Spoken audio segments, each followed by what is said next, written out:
Le DVD de ce numéro, de ce volume 4 est à nouveau extrêmement fourni. On a 8 courts-métrages, un documentaire. Le documentaire, en fait, depuis 10 ans, on a tourné plein d'entretiens avec les uns et les autres. Et on a tenu avec Erwan Lega qui a fait un documentaire qui, ce coup-ci, donnait la parole aux midi-minuistes. On a appelé ça MMF par les midi-minuistes. Moi, ça fait 10 ans que j'arrête pas de raconter l'histoire de Midi-Minuit.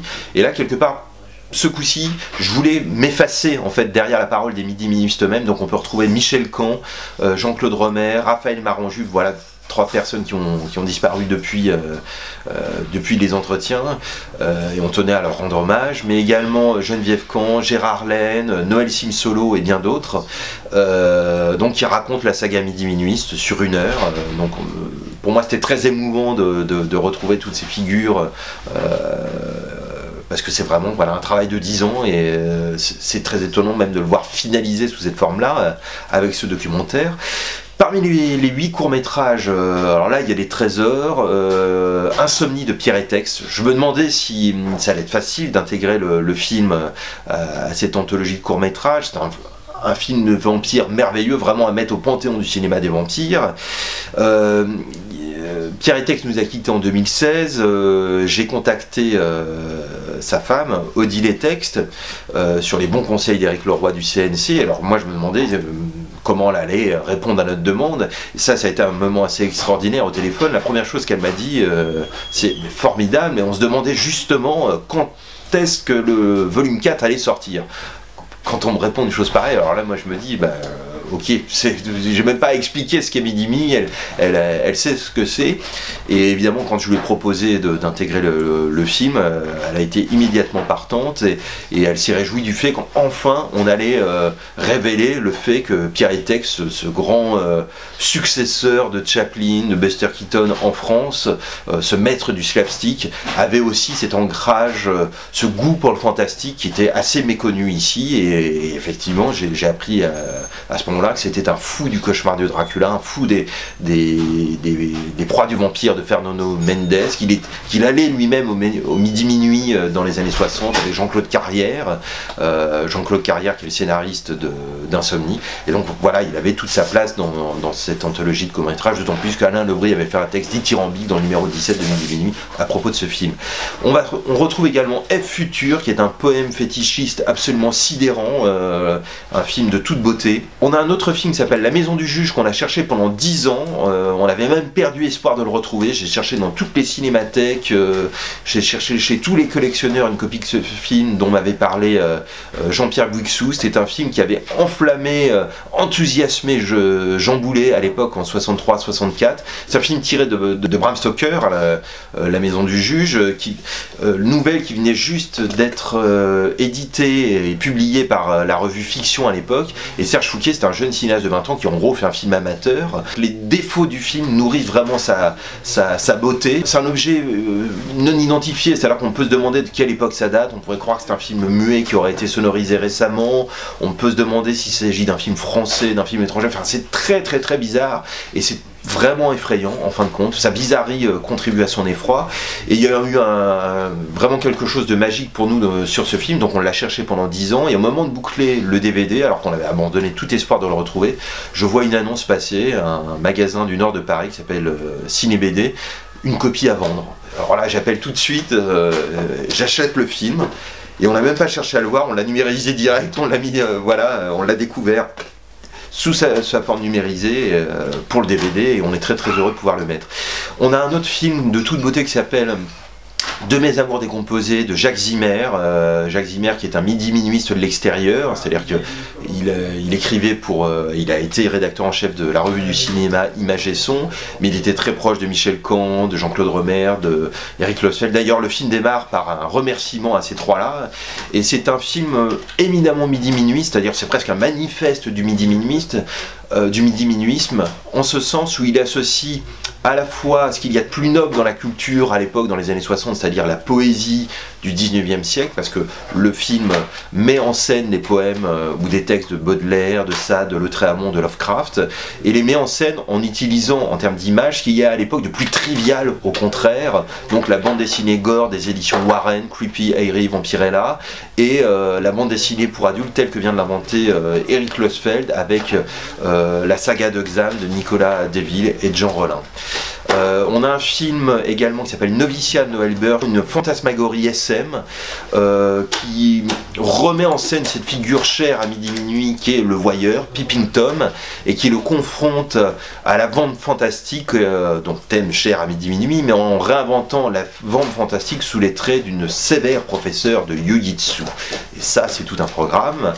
On a également un très beau film de vampire, Chronique de voyage, de Robert Delaroche, qui prolonge un petit peu ce que faisait Fantasmagorie. Fantasmagorie inventait une Transylvanie valdoisienne. Et bien là, Chronique de voyage invente une Transylvanie normande. Voilà, et c'est très très beau. On a un film qui nous a été suggéré également par Christophe Beer, Sexana. Donc là, on est aux limites de l'érotisme soft. Sexana, c'est un petit peu Alice au pays du SM avec Joël Coeur, donc bien connu chez Jean Rollin ou chez Alain Robbe-Grillet, et bien connu des érotomanes des années 70. Elle a été vraiment une star pour tous ces amateurs d'érotisme. Et le film, comment dire, quand Michel Camp ou Jean-Claude Romer ou Alain Lobry ou Jean Boulet au début des années 60 écrivaient des textes érotomanes dédiés à Elsa Lanchester, à Barbara Steele ou à Meyla Nurmi, eh bien je crois que secrètement quelque part ils rêvaient déjà à des films tels que Sexana. Et c'était la raison pour laquelle on voulait vraiment mettre ce film là, parce que ça ouvrait sur l'érotisme années 70 et sur l'évolution de la revue et sur ce qu'aurait pu devenir Midi Minuit si Midi Minuit avait continué de publier en 75, 76. On sait que Michel m'en avait parlé, on a retrouvé des couvertures de projets de renaissance de Midi Minuit à ce moment-là, en 75. Midi Minuit aurait pu devenir une revue entièrement dédiée à l'érotisme.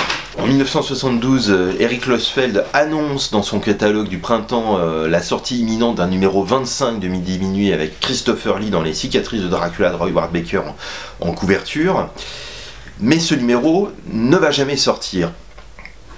Alors on sait qu'en fait ce numéro a une existence souterraine jusqu'en 1973 où il a été réenvisagé sous la forme d'un numéro 25-26, numéro double cette fois, qui reprenait l'ensemble des textes du numéro 25 plus d'autres textes qui le réactualisaient en gros en 1973. Voilà, résumer un petit peu l'histoire. En fait, moi mon travail pour republier ce numéro 25-26 a été assez compliqué parce que j'ai eu plein de versions contradictoires de cette histoire. Pendant des années en fait il n'y a eu qu'un seul numéro, le fameux numéro 25. C'est ce que racontait Jean-Claude Romer. Il expliquait qu'il avait d'ailleurs été maquetté, on n'a trouvé aucune trace de cette maquette, mais de son point de vue il avait été maquetté, et la maquette se serait perdue chez différents imprimeurs lorsque Eric Losfeld avait fait faire des devis en 1972. La trace la plus objective qu'on avait de ce numéro 25, c'était donc l'annonce dans le catalogue du printemps 72 des éditions du Terrain Vague, et une autre trace non moins importante, il y a eu une thèse en 1977 écrite par René Prédal, totalement consacrée à Midi Minuit Fantastique, dans laquelle, en annexe, on retrouvait tous les textes prévus pour ce numéro 25. Enfin, je dis tous les textes, en réalité, les textes les plus importants. Il n'y avait pas les critiques de films, il manquait un certain nombre de choses, mais il y avait vraiment le plat de résistance de ce numéro. Donc pendant longtemps, on a cru que le numéro perdu, c'était le numéro 25 de 72. Mais il se trouve qu'en 2013, lors d'une soirée au Nouveau Latina, une soirée de teasing pour annoncer l'imminence de du premier volume de l'intégrale Midi Minuit, Michel Camp et moi-même présentions un certain nombre de choses ce soir-là, et Michel Camp, en public, tout d'un coup annonce, et dans le dernier volume de l'intégrale, il y aura le fameux numéro 25-26, un numéro double jamais publié de Midi Minuit, que nous avions prévu de sortir en 73. Là, moi, je me retourne, ah bon? Un numéro double, 25-26.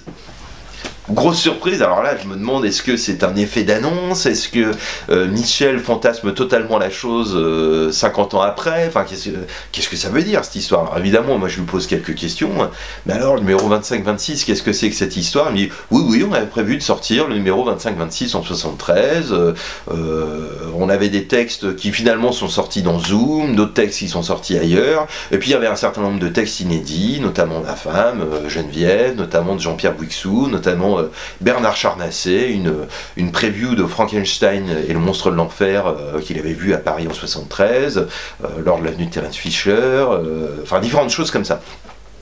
Je pose des questions aux uns et aux autres, à Jean-Pierre, à Bernard Charnacé, à la femme de Michel, et eux alors, se souviennent d'avoir écrit des textes, mais est-ce que c'était prévu pour un numéro 25 de Midi Minuit, un numéro 25-26 de Midi Minuit, voire pour Zoom que dirigeait à la même époque Michel? Impossible pour eux de s'en souvenir, puis surtout aucune trace des textes. Donc pendant un certain nombre d'années, moi j'ai ces informations contradictoires. Jean-Claude Romer, lui, se souvient absolument pas d'un numéro 25-26. Pour lui, c'était le numéro 25. Donc là, j'ai vraiment deux versions presque contradictoires, éventuellement complémentaires, mais j'en sais pas plus.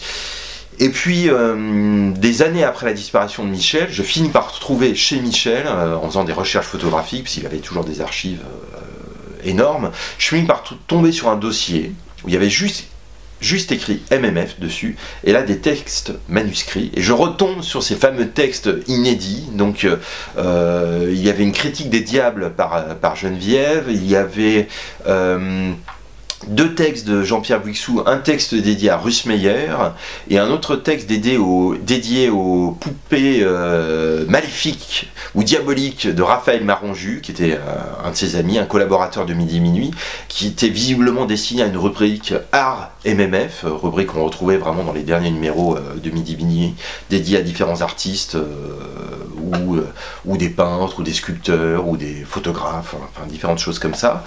Il y avait le fameux texte de Bernard Charnacé, donc la preview de Frankenstein et le monstre de l'enfer, qui complétait visiblement donc un dossier Hammer dans lequel il y avait une interview de Terence Fisher, de Peter Sasdy, de Peter Cushing, texte qui s'était retrouvé là pour le coup publié et dans Zoom et dans différentes autres revues. Donc visiblement avec ce texte totalement inédit de Bernard Charnacé, on reconstituait ce dossier qui avait été prévu pour Midi Minuit.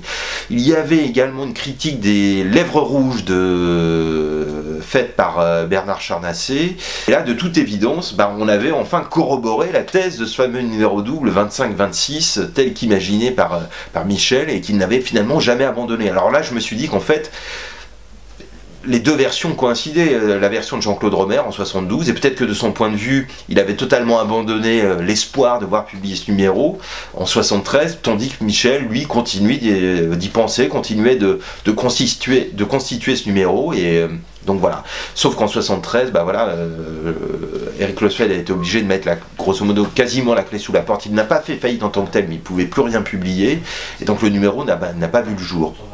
J'ai appris par la suite, en appelant René Prédal, que les fameux textes du numéro 25, tels qu'il les avait publiés en annexe dans sa thèse, Jean-Claude avait longtemps cru que Prédal les avait récupérés en les récupérant chez un imprimeur.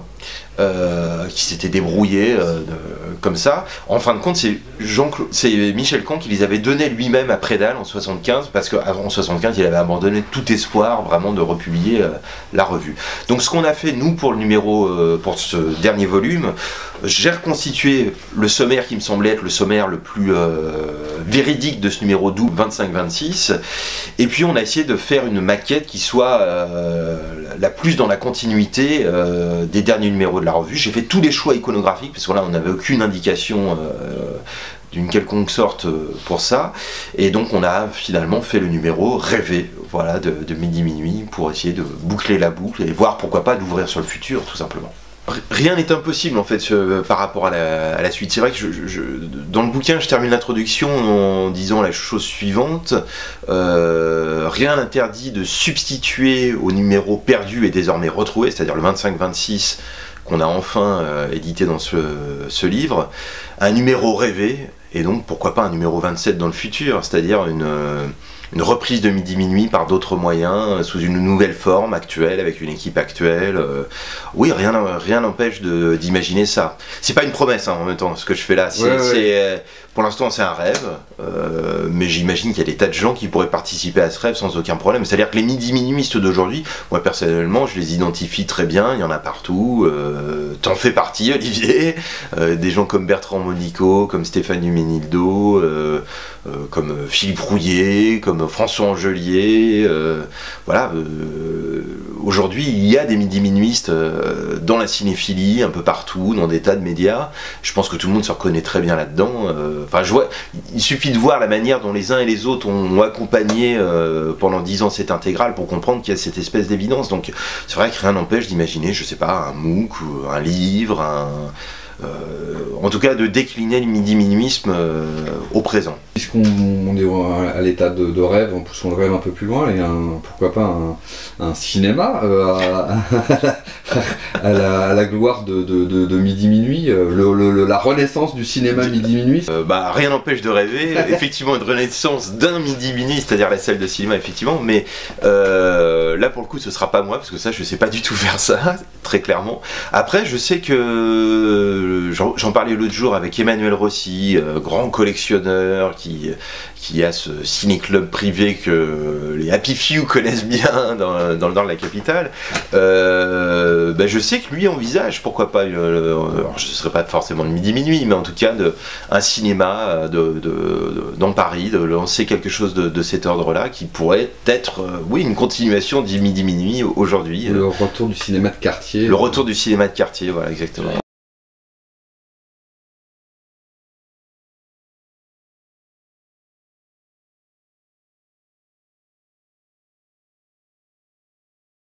Je pense que c'est une interview totalement midi-minuit, toutes sortes de sons à ma gauche. A-t-on découpé un cadavre, planqué dans des cartons, je ne sais pas, mais oui, bien sûr, je pense qu'il y a quelque chose comme ça. Il y aura un article dans le prochain midi-minuit. Sans doute.